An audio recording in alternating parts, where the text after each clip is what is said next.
War has broken out across Europe. The assassination of Franz Ferdinand have caused the Austro-Hungarian Empire to issue an ultimatum against the Kingdom of Serbia.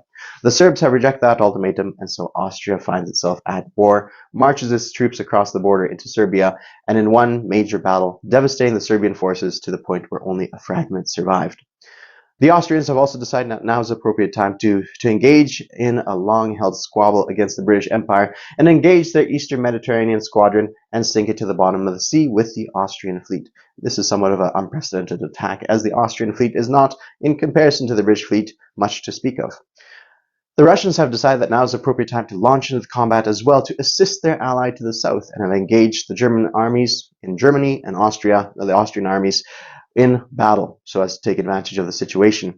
They have marched their troops into Galicia, engaging the Austrian forces there in a fairly equally held battle where both parties suffered about the same casualties, and likewise marched into eastern Prussia, and again, somewhat of a stalemate on that front. And this, of course, opened up the Germans are now in the fight as well. And they realized that, of course, the French would have joined their allies, the Russians, and they have decided that now is an appropriate time to also engage the French. And in the process of doing that, they launched Operation Schlieffen, which is a swing through Belgium and then south to Paris in hopes of knocking them out of the fight. But of course, Belgium is not going to stand by, and the British are going to engage with their allies in Belgium and join the fight. So Germany has to find itself in a position where not only must it attack Belgium and engage France, but now it, of course, sees the British fleet and feels that now is an appropriate time to take them out of the water and sink them to the bottom of the sea, if at all possible. And so Reinhard Scheer has sailed out his fleet out of the ports in Hamburg to engage that fleet in hopes of sinking them, while we still have somewhat of a tactical, strategic advantage on the battlefield, and our fleets are somewhat coalesced around the British islands, and the British forces are somewhat scattered across the Pacific and Indian Oceans.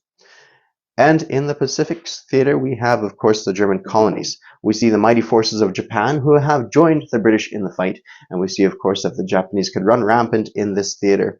And therefore, we've decided to not engage too terribly strongly in this theater, at least at the moment, and slightly withdraw our naval transports and engage the French in French Indochina. Likewise, we have decided to engage the Anzac fleet over here in the Tasman Ocean and engage their forces there, sinking their dreadnought and transport to the bottom of the sea. That is the situation now as we approach the new stages of war, this new season of war, and our patterns of behavior on across our successes and failures across all fronts. Welcome all to Operation Tannenberg. My name is Jinx. This is a video I did not intend on making twice. For whatever reason, my audio didn't seem to work as I recorded my video last night. I had a nice intro, I filmed the entirety of the German turn as well, but unfortunately it did not hold the muster and none of the audio seemed to carry through. So I'll just give you a quick debrief of what the situation is as a German empire, and hopefully subsequent videos I could give you the full-length video without too much else being said. So the status at the start of the war, start of the German turn, was that the Russians were present in force with 4 units here in Galicia and 4 units in East Prussia. And apart from that, things are fairly standard, as only the Russians and the Austrians have went. I decided on my turn to build a dreadnought, 6 infantry, and go for 2 tech tokens, and then I rolled for my dice, and I had 3 successes out of my dice. So you need 1 success would have taken the token off the board. 2 successes per dice was fantastic because you get more for your money, and then the other one I hit a success as well. So with that I got a 1 and a 2. So 1 is for minefields, 1 is for naval mines, or 1 is for naval mines, 2 is for minefields, and this 6 was for military depot. So we placed our minefield, or naval mines rather, up in Hamburg. It has to be existing area, and the other 2, the military depot and the minefields, we put here in German West or East Africa in hopes of creating somewhat of a stronghold in that area, so as to hold back the British in subsequent turns. And then for our attacks, we made a mess of things in Africa. We kind of moved troops around a little bit. We captured some territories. We moved units into South Africa. Both of us lost an artillery. We kept our forces here as is. In the Pacific theater, we moved and engaged the Australian naval units over here, the dreadnought and transport in this sea zone. We lost a cruiser and took off a dreadnought, so that's always good.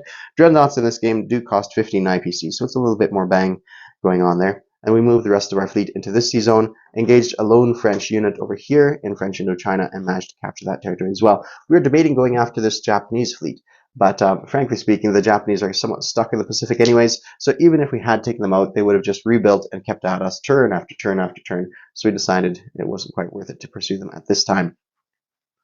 What else have we got going on? We decided against the Russians to engage them both in Galicia and in East Prussia, wiping out their forces here and attempting to wipe them out in completion over here in Galicia, freeing up the Austrians to engage the Russians either in Western Ukraine, Romania, or even perhaps Poland in that situation as well. But we weren't successful here at all. We took off 2 out of their 4 hits and we took 2 of our own, so not as good as we had hoped the situation to be.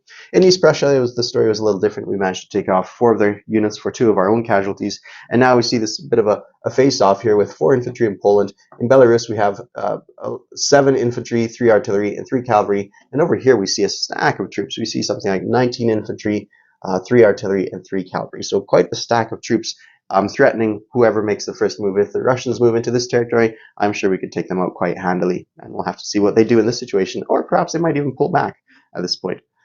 On this theater over here, we have a major move towards Belgium, capturing that territory, giving us 2 national objective IPC points, and kind of shortening our front, or extending our front a little bit, getting that victory national objective. And now, of course, we have 2 territories against their 2 territories, extending the front a little bit, forcing everybody to stretch their forces a little bit further than they were before. And then in regards to the Navy side of things, we have this situation here.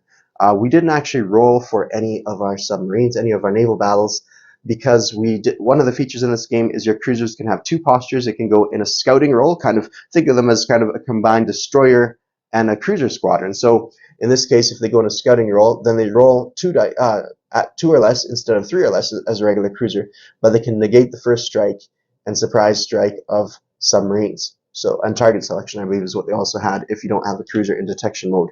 So likewise, the same situation occurred here, because I have a sizable German fleet came into that area with 4 submarines and he's got 2 cruisers, and I neglected to ask him about what posture he wants his cruisers on. We never rolled for this combat, so we're leaving it up for either the French or the British after we get this information back from them. These 2 tokens here represent our Zeppelins, because we don't have any Zeppelin tokens out with us.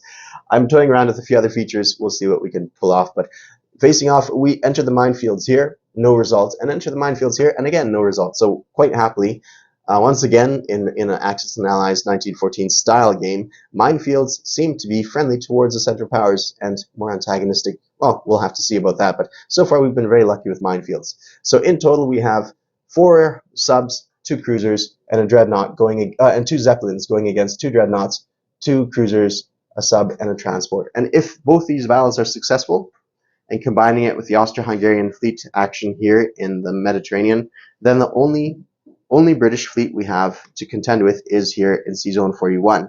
A transport, a cruiser, a dreadnought, and that is it across the entirety of the board. So we're very excited to see how that pans out for us. We built ourselves a dreadnought for 15, so that gives us, if our battles are successful, we actually have, collectively, we might actually have on parity with the amount of Entente Cordiale's dreadnoughts across the board. They have a French, an Italian, a Japanese, an American, and a British. So French, Italian, Japanese, American, British. So they have 5, and I guess we'll only have 3. So never mind. I thought we had a little bit more parity, but never mind. That's just the way she goes.